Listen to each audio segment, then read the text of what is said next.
bao nhiêu năm rồi còn mãi ra đi, đi đâu loanh quanh cho đời trên đôi vai ta hai vầng nhật nguyệt, gọi yêu 100 năm một cõi đi lên.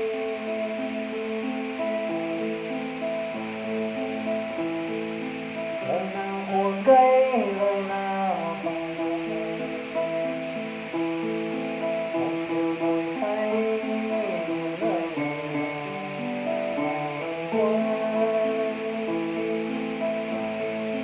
mưa tàn mùa xuân rồi tàn mùa hạ, một ngày đầu thu nghe chân ngựa về chốn xưa. Mây che trên đầu và nắng trên vai, đôi chân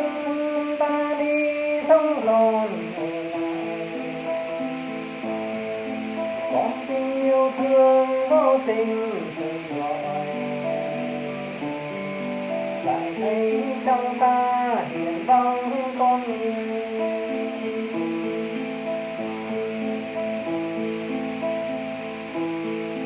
Trong khi ta về lại nhớ ta đi,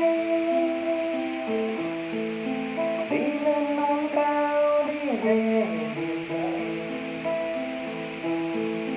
trăm năm vô biên chưa từng độ lượng,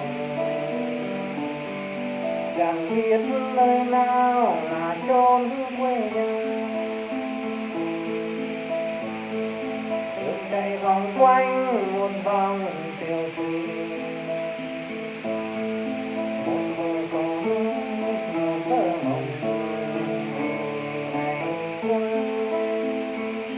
Từng lời ta dưỡng là lời mồ địa, từng lời bề sông nghe ra từ suối khe. Hôm nay ta về lại nhớ ta đi, đi lên non cao đi về biển trời, đôi tay nhân gian chưa từng độ lượng, chẳng biết nơi nào là chốn quê nhà.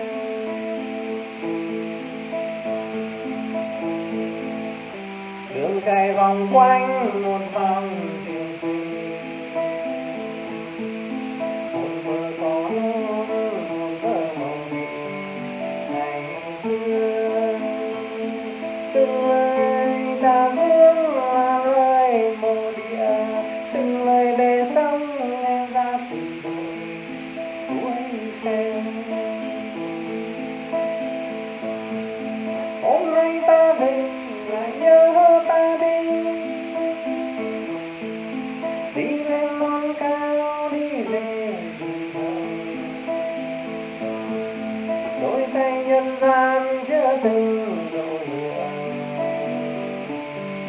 chẳng biết nơi nào là chốn quê nhà. Hôm nay ta say ôm đời ngủ buồn, để sớm mai đây lại tiếc xuân đi.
cơn giữa đêm về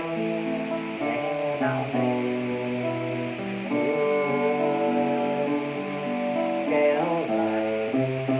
nhưng đến khi này ai buồn mưa mai rớt bên sông lạnh ai còn buồn khi lá rớt rơi trong một cuối đông ngoài mưa rơi rơi buồn dâng lên đôi môi buồn đau hay ướt mi ai rơi trong đêm khuya còn mưa trong đêm nay lòng anh đời sao chưa thôi mưa để mắt người em mây từ nay không buồn nước mắt buồn vì em còn mưa trong đêm nay lòng anh trời sao chưa thôi mưa để mắt người em mây từ nay không buồn nước mắt buồn vì em